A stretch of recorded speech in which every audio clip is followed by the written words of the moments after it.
Okay. Hello, everyone.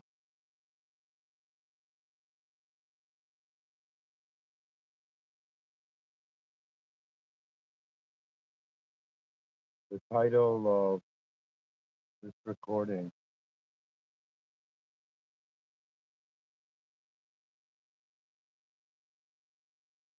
is what if your value is based on your vision?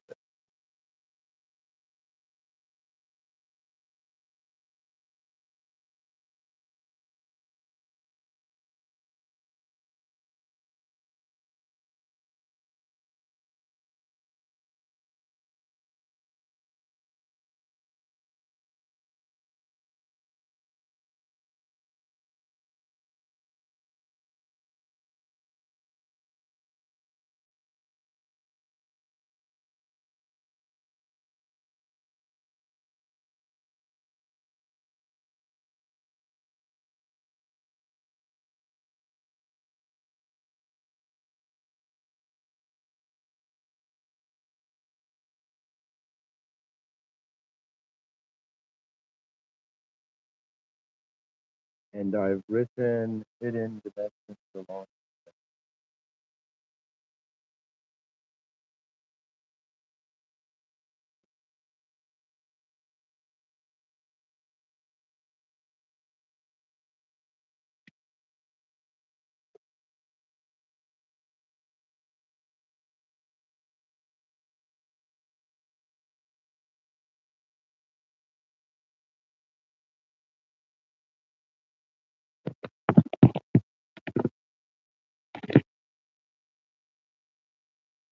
So let me say what I can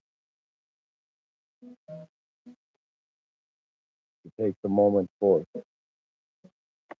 I wanted to speak about value, and I wanted to speak about the journey of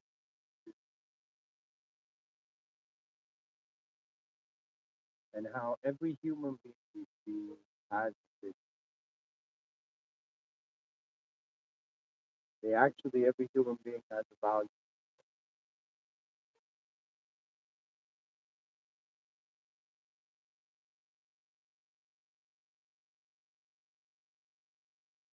And so because we're creatures that are conscious, that have in some sense a sort of subjective complexity of memory archives to see this part. It's as if a part of us has a physical past and a part of us has a non. Or let me say it this way: there's a visible past, there's an invisible past,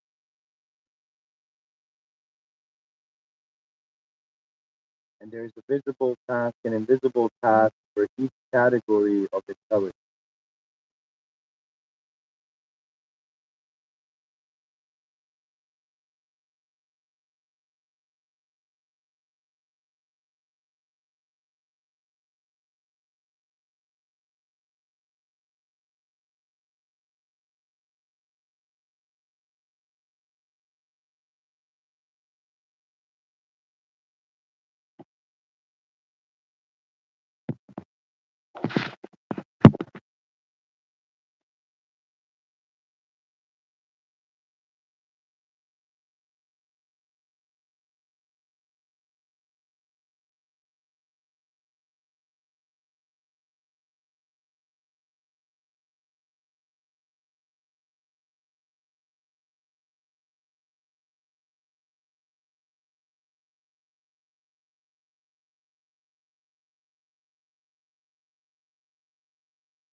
Ah,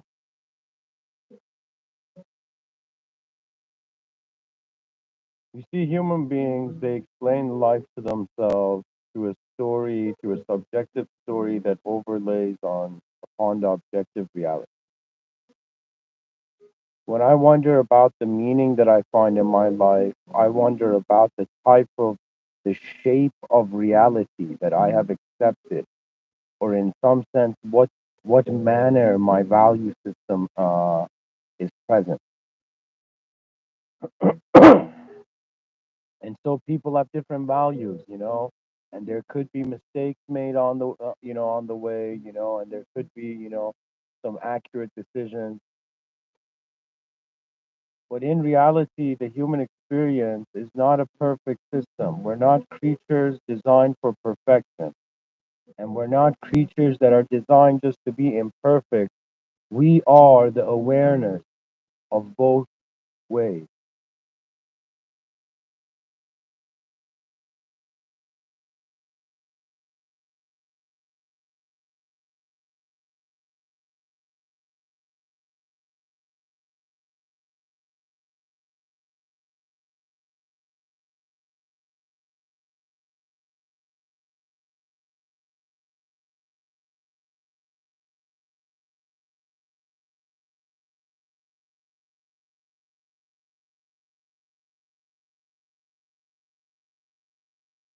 You see, what I was trying to point at is that our value system tends to be found because we're in a sort of dualistic position of existence. We have this idea that our value system is looking at life and being like something either has conscious value to us, or in some sense it doesn't have value and we don't engage its importance, its might, and its intensity.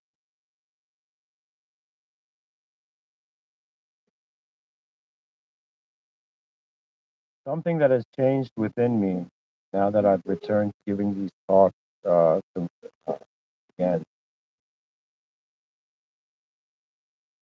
is that the ultimate value to life at first was considered to be unknown, but now it's an unknown that its knowledge is, it's not, when I look at life, there is something very unknown from the human position, but to that unknown force, the unknown is not unknown.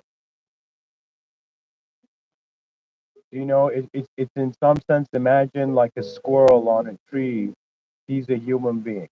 The human being is an unknown entity. The squirrel looks at the human being like, what is this? You know? And at the same time, the human being looks at itself knowing the answer.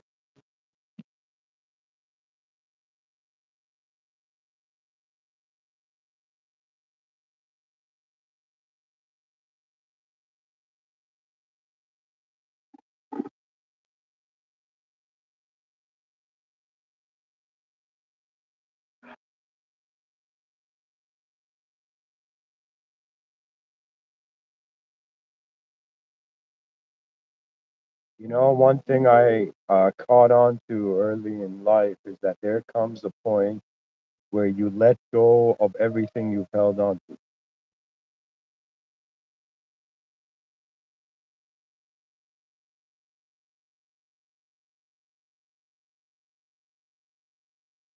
Only to discover why you held on.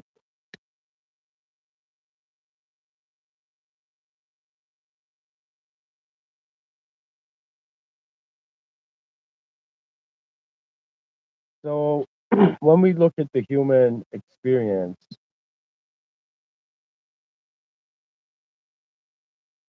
we obviously notice that human beings have vision. Vision is in some sense being able to access a scene, a scenario. Based on what can happen to the conscious point of attention in that scenario, the value system arises. Imagine somebody has a valuable painting. When that painting is existing in their reality, it's as if the value system is right there because the existence of the phenomena is right there. Its value is in its expression. But the expression of the human being is not as if we are like some sort of artwork that has been stopped being drawn.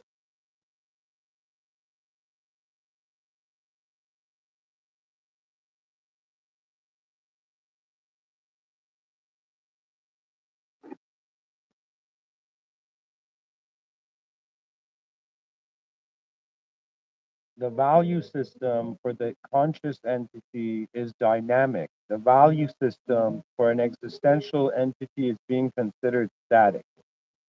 You know, that means the value of human life isn't just breathing and being alive existentially, but experientially. Why is there oxygen in our lungs? Why do we have a mouth? Why do we have ears? Why do we have a very cultivated history of expressionism for our species?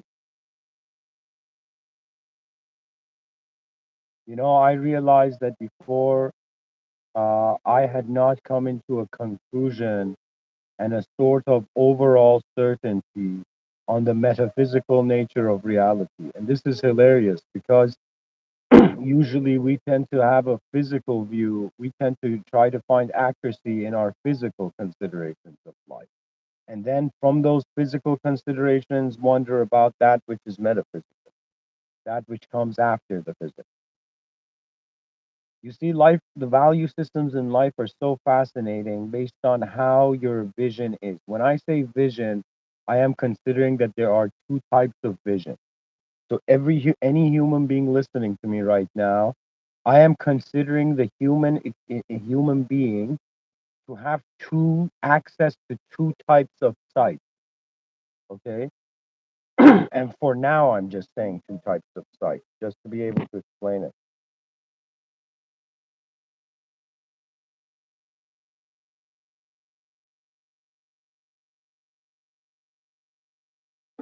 The two types of sight that the human being has access to, one is obvious. It is accessing, visually through photons, the elemental realm. So there is a sight that you don't really have a choice. When your eyes are open, there is the world. But then there is another type of sight. This is the type of sight where your eyes are not open. It doesn't matter if they're open or not, really. But if you close your eyes, you notice it. It is the sight of the echo of the senses. So human beings can see an object in front of them, and they can also close their eyes and visualize that object suddenly becoming dynamic and moving in space and time in ways that are foreign to the object's possibility of movement in the external reality. What I'm trying to say is that the value systems that we have, let's say that a human being's like, all right, I'm going to have a value system in this life, right? But that system is a multidimensional system. And I'm not talking about metaphysics here, I'm talking about the human position. Because what I realize is that there are many things in the unknown that, in some sense, I don't know. And the earliest assumption or the way, the method I was going forth was, in some sense, being like, why?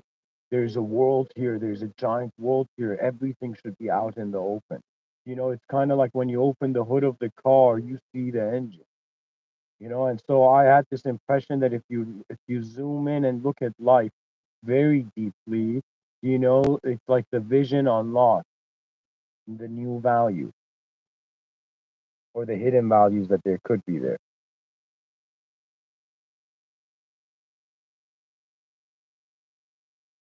Life has dimensions to it. That's what's fascinating. And when I look at what we are considering to be the phenomenology of consciousness, consciousness is a type. Think of it this way: that you are not just one kind of being. An idea that many human beings are scared of, but they do not realize the interconnectivity of the expressions of life. There is something connecting us which is deeper than just an existential landscape we're standing on. What is connecting us as human beings is our presence in an event. And so, what the mind is the private access to a private event of existence. This has been a sort of realization of mine, that it's as if the human being is not born in the world, they are born in their world. And it takes many years to step out of how your eyes accepted what they saw at first.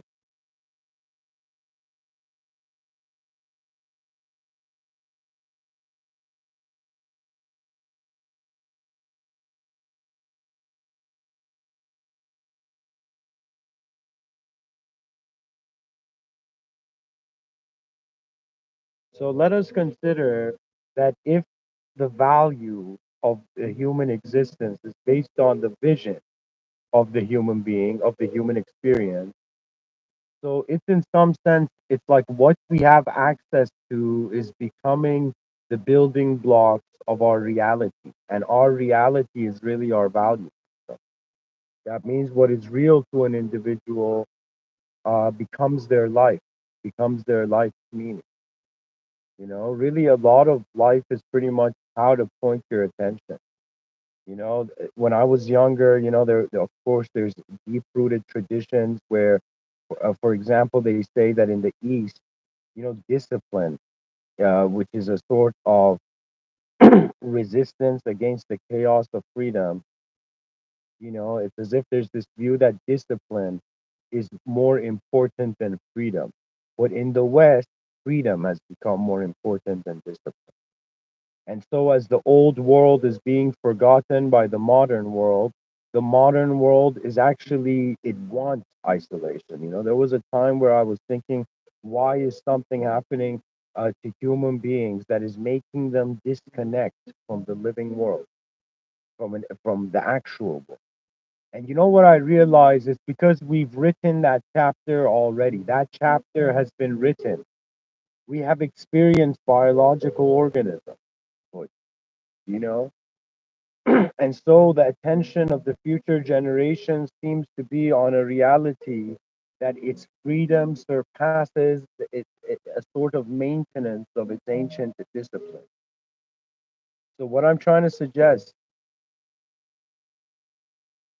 is that first of all, you're a being that has different ways of looking at the moment, and based on these different ways, you're seeing different realities, which is the vision component. And so, based on your vision, a sort of value arises or is kept.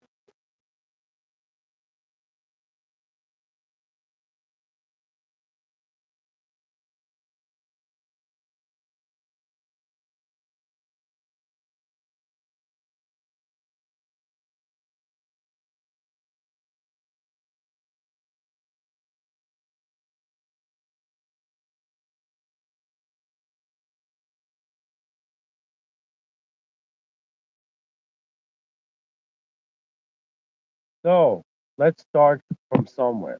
Okay. Right now, there's something playful I do often when I contemplate reality, and I call that a sort of reality reset. So, in whatever moment I'm in life, I've found the ability to wonder if this was the first moment of my existence, what would my impression? If suddenly I had just appeared in this moment, imagine not being born, just consciousness awoke and I was this, what I have to work with as an intelligence is what I'm seeing. And for example, right now, I'm seeing a car parked outside. And so a part of me extracts existential value based on visual lines and color. It's as if we're living inside an artwork and realizing we're not just, a fascinating part of the artwork. We are also within the boundaries of a sort of artist.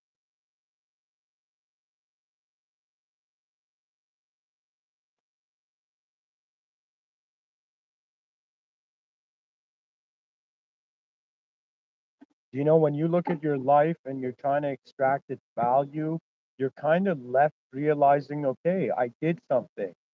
And then you also notice all the things you didn't do. And the value you're ultimately left with is how far your effort to see clearly has taken. You see, I'm a human being that, first of all, it's important for viewers to know that I do see a beauty to the idea of God, a beauty that for a long time I didn't see. So when I speak about the value system of life as an individual who's considering the notion and the position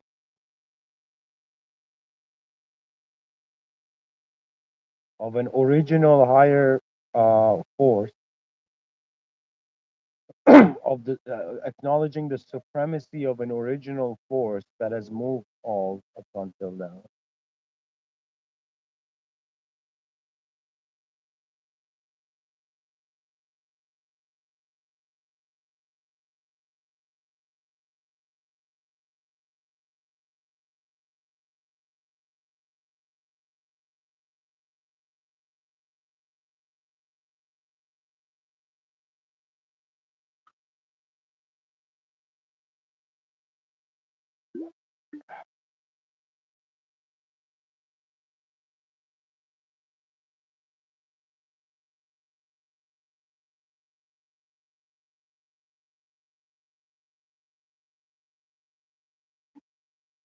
Pretty much from a religious perspective, the value system cannot be known completely. Even from a secular position, the value of one moment cannot be assumed by one point of sight. And so reality actually is an expression of close enough assumption. It is the journey of close enough assumption. You know what's very fascinating? The human being has found the idea of truth, but its access to truth has to come to a sort of revelation of what is false. Like, see, right now, in we are physical creatures. We are acknowledging a sort of physical relationship to the species. It's like we're physical entities, these organisms.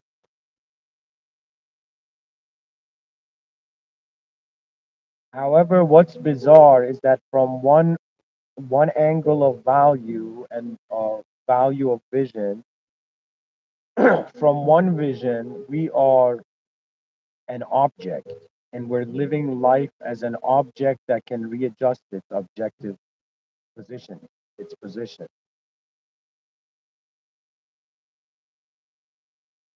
But from another angle, life is not an object, and we have ignored this. And in ignoring this, we suffer. You know,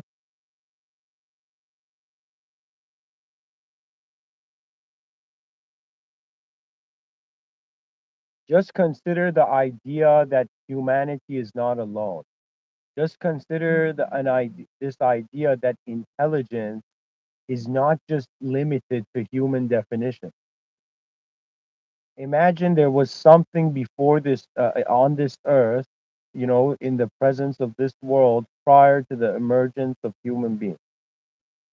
And imagine human beings are, in some sense, within that intelligence, and then they're trying to think everything is just human intelligence.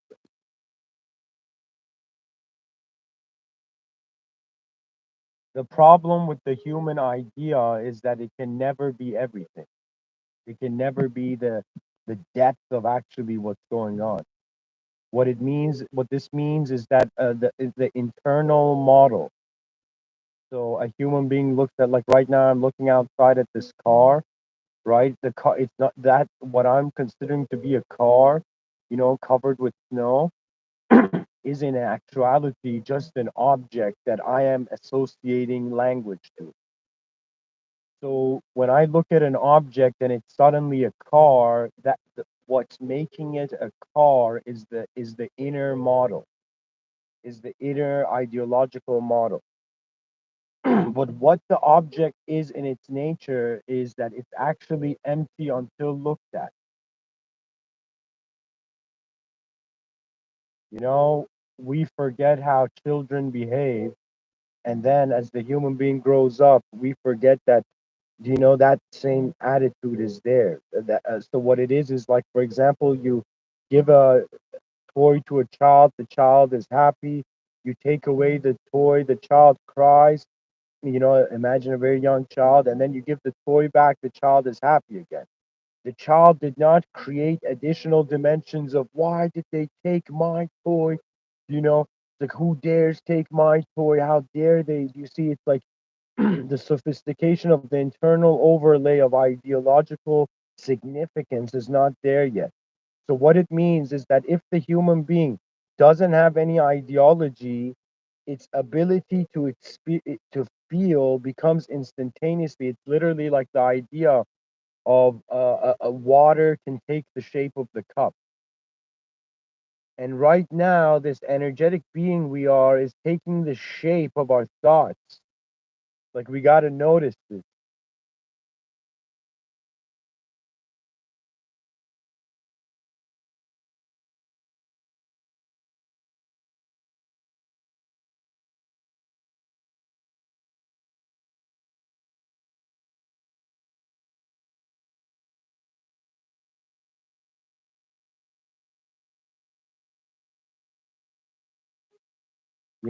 Sometimes I think before death comes and before death finds us,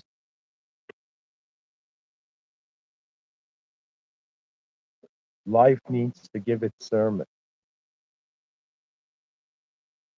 And so we are not creatures of existential absorption. It's like we're not here to devour experience. Some people have this view that in this world, you're in this world just to experience life, and then you go to the next, and then the next, and the next, and it's like this endless spool of constantly updating from the level you started off at.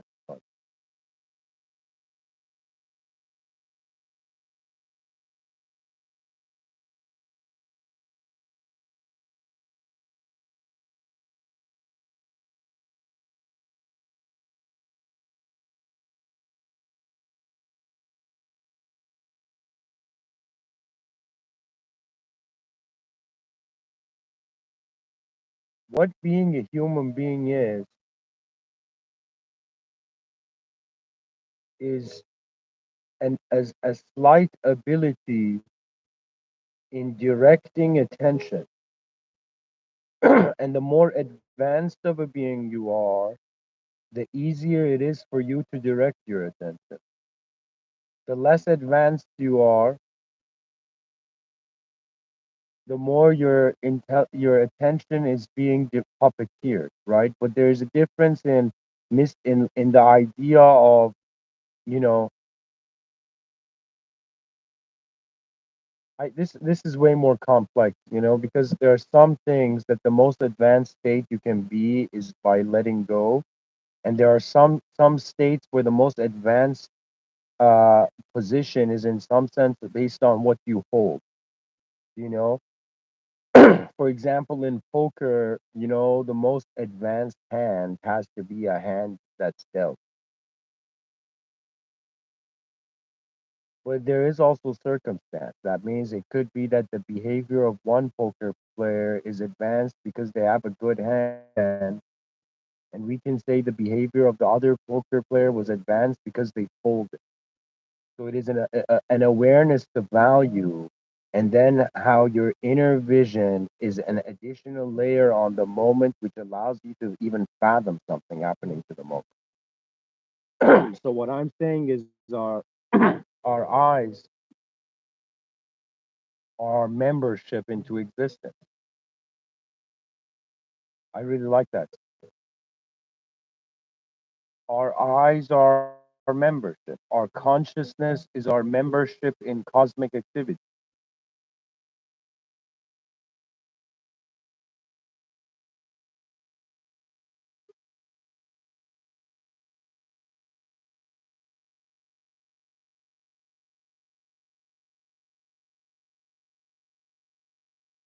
So let me ground this a little bit. Pretty much this episode is about just trying to examine and observe this idea of, okay, human beings have value systems. Where does this value system come from? It comes from their vision, but from what kind of vision? So there's more than one kind of vision, right? As I'm explaining, right? There's a vision of existentially seeing what's in front of you, and then there's a vision of the psychological dynamism of what you existentially with. You see? So, for example, like seeing someone beautiful, that's a sort of external value being given to that moment, right? And then there's a sort of value of wondering, okay, what kind of person is that existential beauty, you know? See, the most advanced state is not per se a state where everything is in the control of the human being. The most advanced state is just how we reach the most advanced outcome. It's like a team wondering about how are we going to win the championship, right? And then whatever strategy they have, right? When they win the championship, it's like destiny, has attended its own point.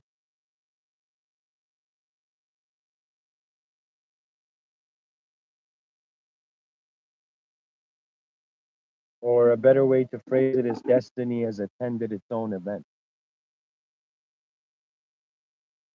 Value is very important because for me as a human being, as one of those human beings, I think there's a sort of classification. I think I'm in a category of a type of human being that the future generations are. I feel pretty much what it is that I was speaking about it as a level 2 human being in the Earth game in a previous episode. But what the idea is suggesting is that there comes a difference in the poetic solar cultivation of an entity that is living for its whole value system compared to an entity that is living for it's like you're living for a small vision, a small part of the whole vision, or you're living for the whole vision. If you live for the whole thing, you don't miss out on the smaller aspect, right? So for me, I was like, okay, my consciousness finds itself, in a world where there's infinite external things to look at, right? And there's even a massive archive of subjective considerations on reality.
I'm just some guy so fascinated by how advanced life can be.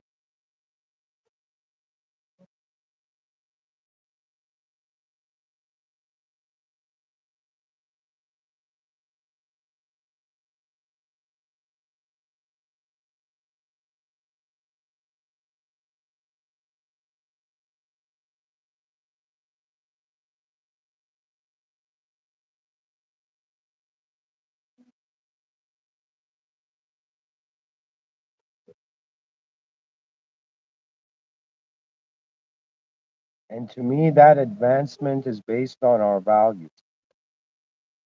In my overall value system, the world, this existentially conscious experience is such a vast thing, such a mighty presence of intelligent activity that for me, the idea of God gives me a sort of solace of how to handle all the bizarre unknown variables that maybe in our lifetime we cannot attribute to it. It's kind of like, you're inside this restaurant but you're like, where is the staff? Being a materialist is wondering, like, it's as if there's a restaurant where the tables are all set up, and you're like, who made this restaurant? And even why am I in this restaurant? But when it comes to why am I in this restaurant, you have no choice. You were kind of born in this restaurant, and at the same time, To consider this reality to be intelligent is to consider that it has management. You understand the difference of feeling that there is management, there is cosmic management, and feeling there isn't cosmic management. I think this is the advantage that religion gives. The beauty of religion is that it is pointing to that which is more important than that which is created. And for a religious person, the creator is more important than the creation. So the creation's opinion doesn't bypass the potential presence of the creator. It's as if what I'm saying is that it's like what man knows, man has kind of figured out, but what man doesn't know, God knows. And what God implies in this context is the intention of existential expression, like whether you consider there to be God or not. I personally do consider God. Why? Because the option was to worship myself, or to worship pretty much it's like if the idea of worship is the idea of where is your attention on, what is your attention on, it's as if we're living in a society where the individual is being worshipped. It's like I there can be an argument made that every person on the planet is living through some sort of ritual of value acceptance. It's like, where is your attention? And most people, their attention is on their life. What am I going to do in this life? Where am I going to go in this life? Should I correct my behavior so I go somewhere better in this? But then there's this view that what if the creator of existence was a genius, an inconceivable genius, and there's a hidden genius in how the world operates that one cannot know until they are part of management. So imagine, I mean, this is a bizarre metaphor, but imagine like the world was a corporation. The whole cosmos was a corporation. So it had investors, sponsors, it had a board of directors, but ultimately the whole company was owned by one individual power. And so imagine this individual power, which has started this cosmic corporation, you know, the owner of the corporation is per se not in the company. The owner of the corporation could be gone elsewhere, starting another company, you know. But the owner of the corporation has set in place board of directors, and it has set in place in some sense, the CEO, you know. So in some sense, I find that the archetypes that the human mind has fathomed to the scale or to the extent of, for example, prophethood, or to the extent of, for example, the archetype of the devil. You know, it's as if kind of there's this attitude, or I could say it like this, where instead of saying the owner of the company, let's just have the structures be the CEO, right? It's as if God is the CEO, but and there is also a COO, a chief operational officer, and now imagine, the chief executive officer is God, and imagine the chief operational officer is in some sense the archetype of duality embodied, which is the idea of the devil, or in Islam they call it shaitan, right? And what this means is that in the human experience, you are like a force directed. Imagine you're like a force, that's going in a straight line, and there are counter forces to how straight your line of expressionism in manifestation has been. There's something very beautiful I came across in religion was this notion where the individual is in some sense praying and asking, let's say the higher up authority in some sense guide me on the direct path. So imagine an employee, part of a cosmic corporation, is seeking, in some sense, administrative assistance. Okay. Now, I'm not saying this cosmos is a corporation. We human beings have to come up with metaphors to it. It's as if like you can't fit a giant in a picture book. Imagine like Jack and the Giant Beanstalk. Like you can't fit it. You can't. It's like the picture book is not the size of the giant, but still you can draw the giant. You see. And sometimes, like when I'm saying cosmos is like a corporation, I'm trying to draw actually a relationship, you know, of something that is actually impossible to draw. But that's the fascinating thing about life. The impossibilities are all whispering silently to those who, in some sense, never give up. It's possible. You see, just like there's a inner guiding voice that I shouldn't say inner guiding voice, just like how in certain traditions, the inner realms, the voice you hear behind your eyes is seen as blasphemy. Imagine there's a voice behind your eyes which does not appeal to desire. Imagine there's a sort of guiding flow and rhythm to manifestation that it doesn't matter, excuse my language,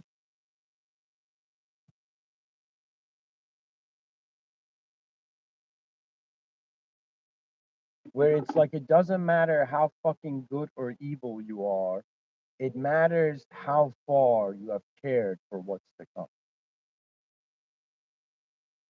Because, it's so weird.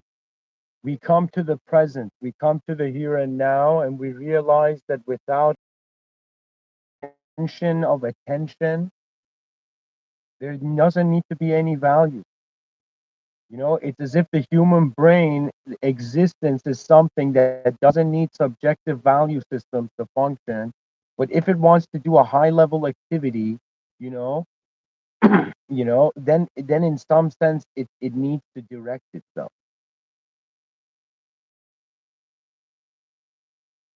It's like a drop of water alone is in some sense moving on the windshield. It's being directed, but a drop in a river is the river's direction.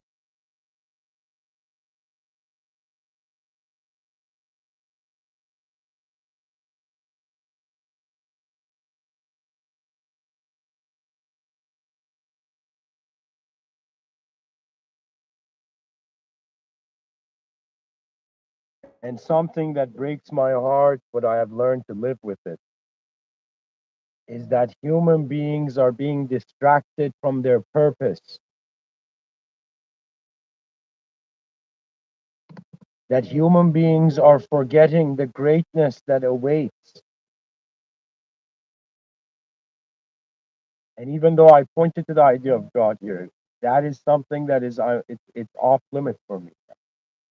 You know, that means my interest in speaking about the advanced civilization has surpassed my interest to explain the true nature of reality. Because the advancement of civilization leads automatically to the true nature of reality. The most advanced state an intelligent being can be is to be aligned with the most advanced state of the intelligence of its world.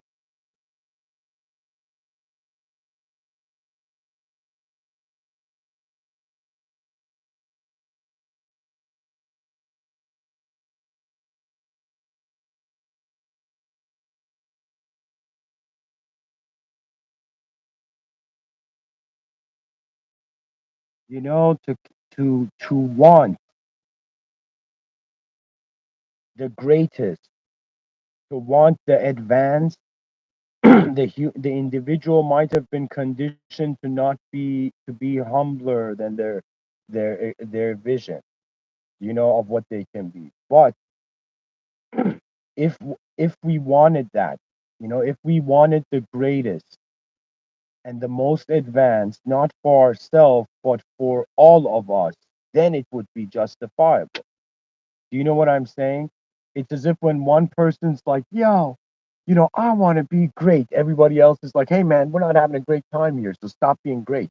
But if we found a method that everybody was in some sense heading towards greatness, but the greatness was the victory of the species. I don't know why. Am I like the only man on this planet that is fascinated by the incredible idea of the victory of an advanced civilization, you know, overcoming the challenges of the space time? There is so much about this world that is self claimed, self proclaimed. We have self proclaimed the meaning we see in stuff. You see? And the arrogance that human beings have is that they, in some sense, believe the ideas that can never be them. My folly when I was young was that I believed how others saw me was how I was, and that was a huge folly. Let me tell you why. That means that it's as if they're like, "Yo, man, go meditate and find yourself. Go meditate and discover yourself."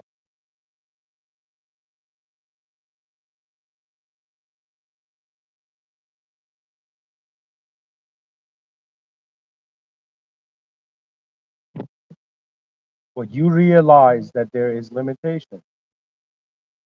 And when I was younger, I was chasing the limitless. And now what do? I understand there are limitations, but it doesn't mean I should stop being limitless. There is something within the human experience that the moment it catches, the moment it has, it accesses a blueprint of a better way something can be of design. It seeks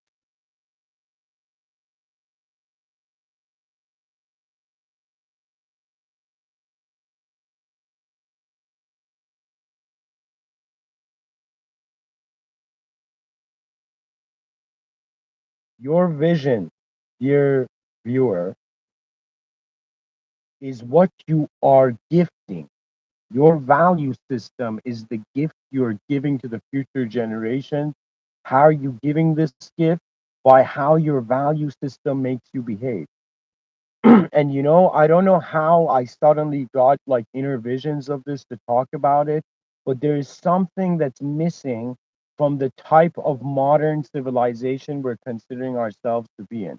There is a dimension that is not being acknowledged on a global scale. And this is the dimension of the glory and might and victory of all human beings that have ever lived. Do you see? Imagine there was this. I'll create a story right now. Imagine all the greatest leaders who are alive, who were alive in 2023, suddenly realized that they were not leading their own private group. They were not leading herds of sheep. They were leading advanced beings, but they were leading the sleeping advanced. It's like what's going on right now. It's like the sleeping giant of the human experience is how advanced of a human being you can be. But in some sense, to activate it requires the vision and its processing. So, dear viewers, my task is not to advance you. In some sense, it's as if there will be many like me. There will be many people who will come and sing the songs of advanced civilizations. I'm pretty much like, you know, a solo bird flying in a sky that I know many birds will fly soon.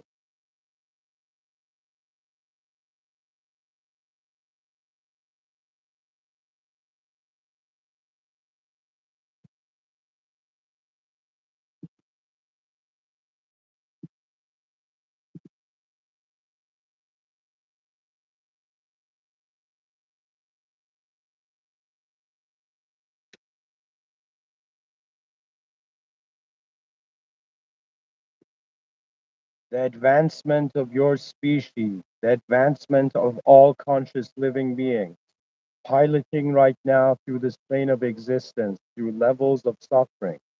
There are it's as if there's 8 billion human beings. There's a changing world, and we're trying to wonder about how do we pilot 8 billion points of conscious attention to their next supreme step in the staircase of advancement. you know There is something about me that I feel that, I have walked ahead of armies, but these are not armies of battle. These are armies of advancement. The armies of advancing, and in a battle, let's say old school medieval battle, the army was like, yeah, we've all trained to destroy the other guy. We've all trained ourselves, we've trained with our swords and shields to kill the enemy, right? But imagine an army, an assemblage, an assembly of the most advanced beings in humanity, all the greatest leaders of humanity suddenly realized they were leading everybody. You might be a person right now, let's say, and let's say your cyberspace audience ranges from like being 10 people to being like 10 billion.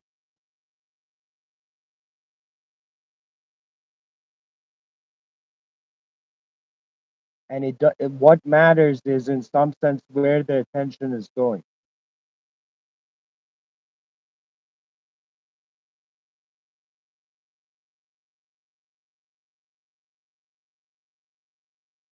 You see, the issue is that the most advanced have given up on explaining. It's kind of like the situation you find, for example, in the country of Iran, right? Due to its political, a theocratical structure, right? The person who has a skill in a greater freedom leaves the country, and in some sense, rather than helping the country to advance from inside, they have left the country to advance from outside.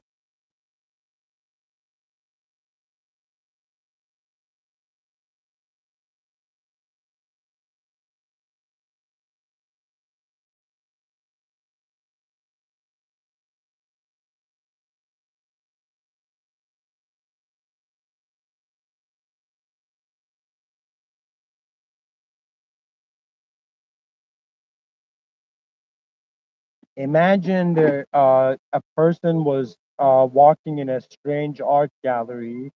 On the left wall of the art, this vertical art gallery, there were no paintings, and the right wall of the art gallery were paintings.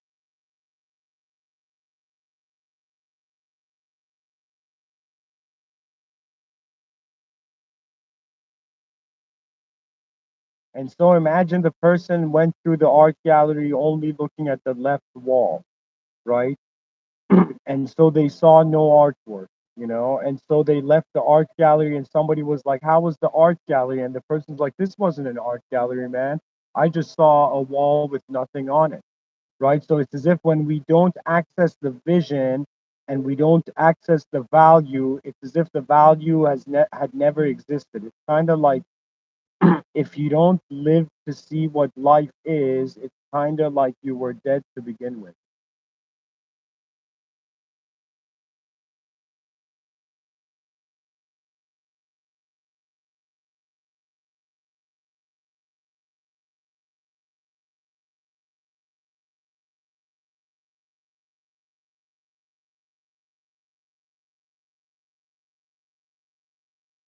The value system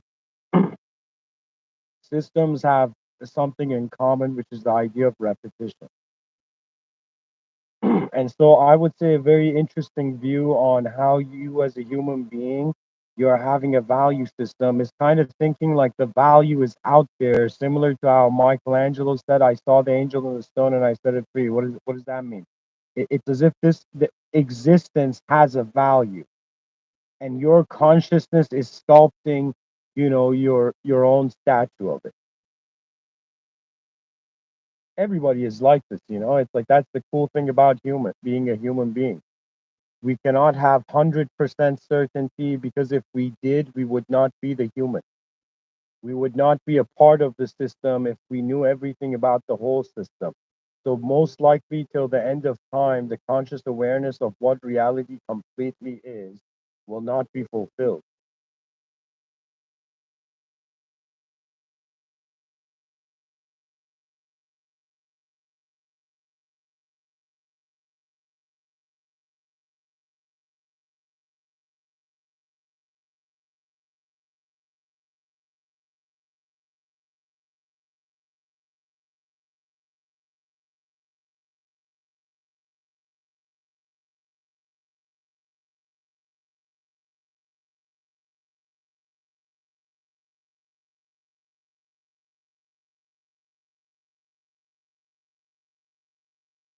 What I'm simply saying is not that you as a human being, like you have a wrong value system, you have to change it right away, or you have the correct value system, never change. What I'm saying is that based on the expectation we have for our world, we in some sense appreciate. And to in some sense realize that the human being is within range of an advanced step towards the future, it's as if the most beautiful thing in life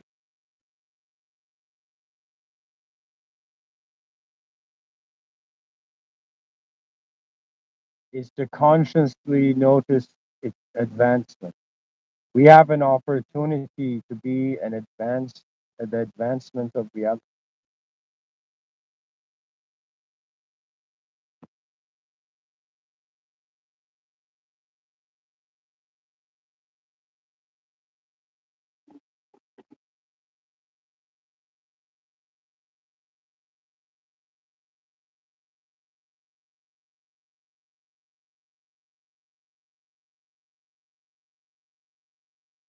You know, the future deserves an advanced civilization. It is the future, and advanced civilization is the future's birth. And who are we to deny the future of its greatness? We are fools if we. You see, I'm waiting for all human beings on planet Earth to suddenly wake up.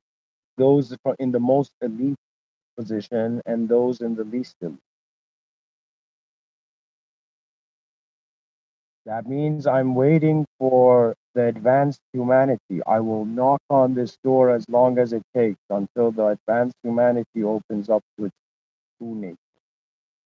Until human beings realize alone they are small, together they are big. The advancement of all of us requires all of us to advance. A human being cannot advance unless there is the vision which provides the space of advancement. Whoever you are on this earth, if you honor thy advanced civilization, if you honor, you know, uh, uh, uh, your progeny's greatness, if you care for how amazing life can be, you will find its value amazing. Walk towards the advanced humanity. Whoever you are, this is a different late dimension than in some sense like faith. You see, faith is parallel to this from a supreme angle. The advanced civilization is pretty much what was the next great thing that creatures made in a world. And it's such an advanced technology that within its advancement it is aligned with the advancement of its realm.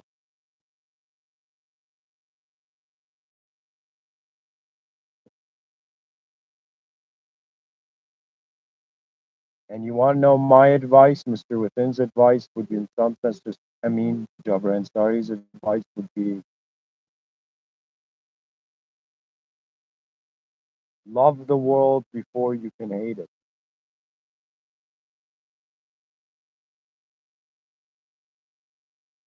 It's like an amazing future is right in front of our eyes. Shall we build it together without, human beings dying? There's a value to every unique human being that is alive right now. Our value, due to the comparative angles of culture, has been diminished. But every human being in an advanced civilization is what's making that civilization advanced. That means if right now in 2023 we're not considering this civilization of ours to be advanced, that means we're considering the creatures not to be advanced. But when we look at our species compared to all the other species, we're the most advanced. Isn't it hilarious? When we look at every other living organism on this planet, we seem to be the most advanced type of organism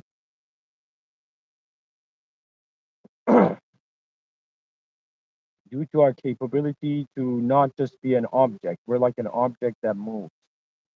and how it's moving is more mysterious than how it is understanding itself at the moment.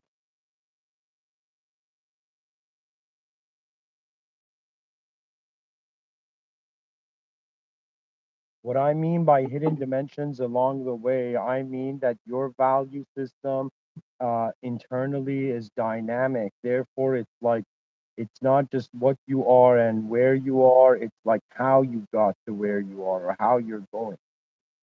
How are you moving? How is the system turning on and the functions active? What is the inspiration beyond the belief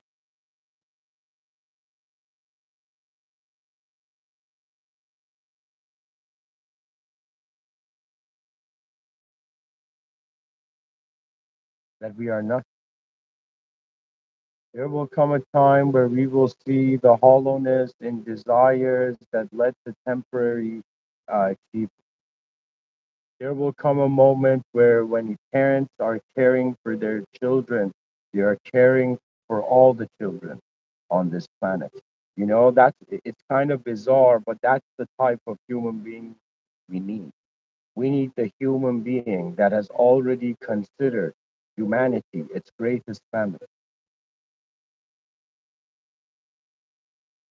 It's as if the human familia, a legacy that, even the stars,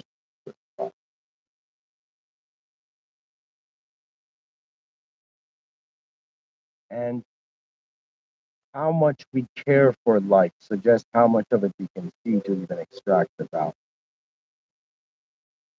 And I will say this this is not a teaching, this is not an instruction, this is just a suggestion that while your eyes are open, care to see what you haven't.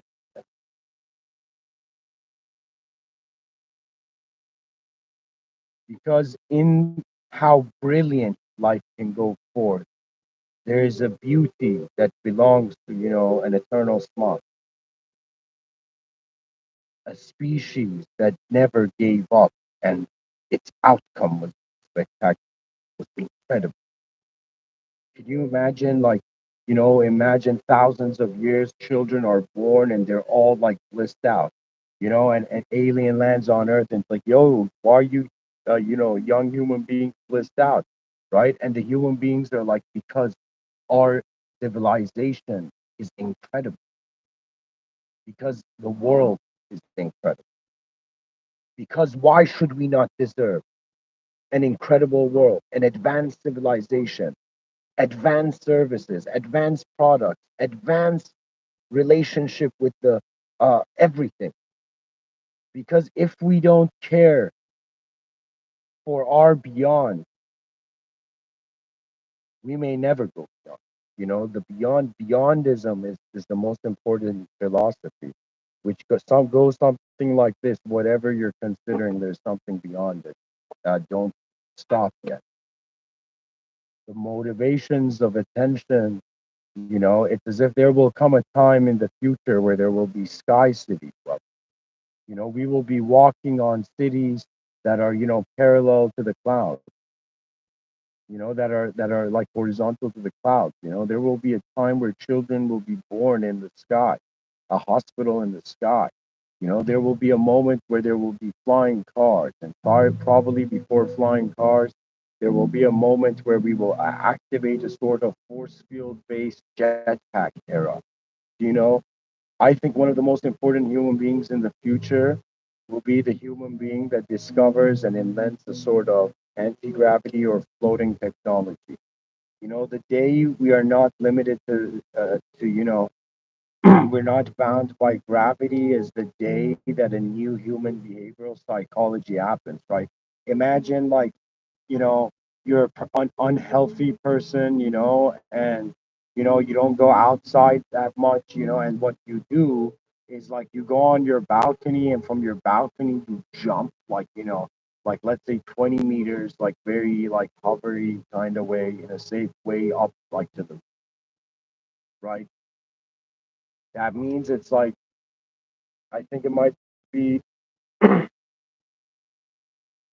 it's like the day that fat people can fly. is the day that we have liberated conscious experience from a held boundary. Anyways, what I'm trying to say is not specific to just category of people. I'm pretty much saying that